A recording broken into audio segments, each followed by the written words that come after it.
Now it is time to add some footsteps sound effects for the character to make it sound better in the game so it's not too silent.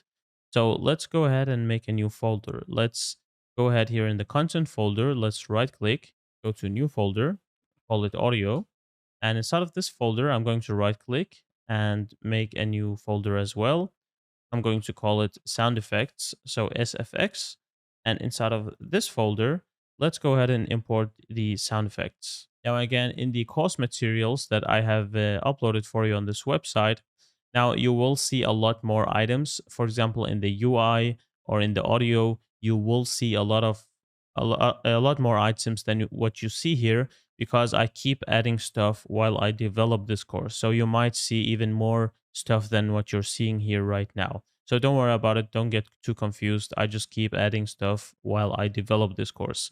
So right now what we need to use is the footstep sound effect from 1 to 6. So all of these, you can click and drag those into the panel here, the content browser, and let go, and they will be added. So what you need to do is you need to right click, go and make a here in the audio, go make a sound cue. So when you make a sound cue, you can call it SC, and let's call it footsteps. Now another way to create a sound cue is you can also just right click one of them and go ahead and click on create cue. The third option is selecting all of them and creating a single queue that will actually also upload all of them into a single queue, which is actually what we want to do. But you can also just right click and go to audio and create the sound queue. So you have different options. Let's go inside of this sound queue and let me just make it a bit larger so we can see. What we can do now is we can take all of these, click on the first one, hold shift, click on the last one, and click and drag them into the sound queue. That will add all of the this footstep sound effects into the sound queue.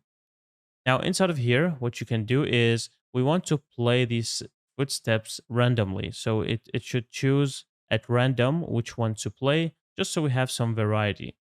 What you need to do is right click and search for random, and then you find this random node. And by the way, for the sound cues, you can right click and you can see you have these nodes just like in Blueprint.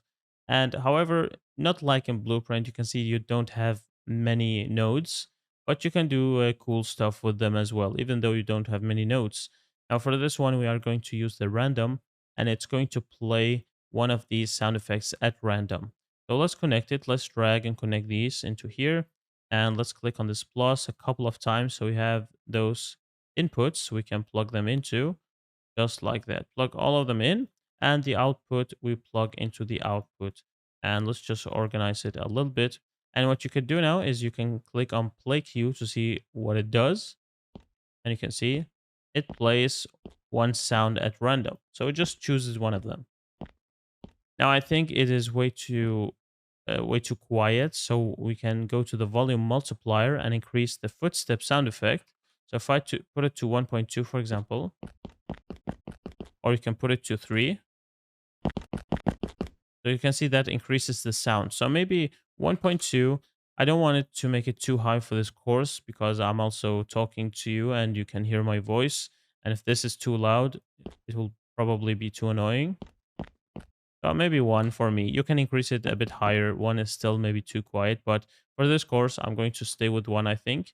And so you can hear me as well when I record the course. Okay, so now we have this footstep and it is prepared, and you can also play it here to see what it sounds like.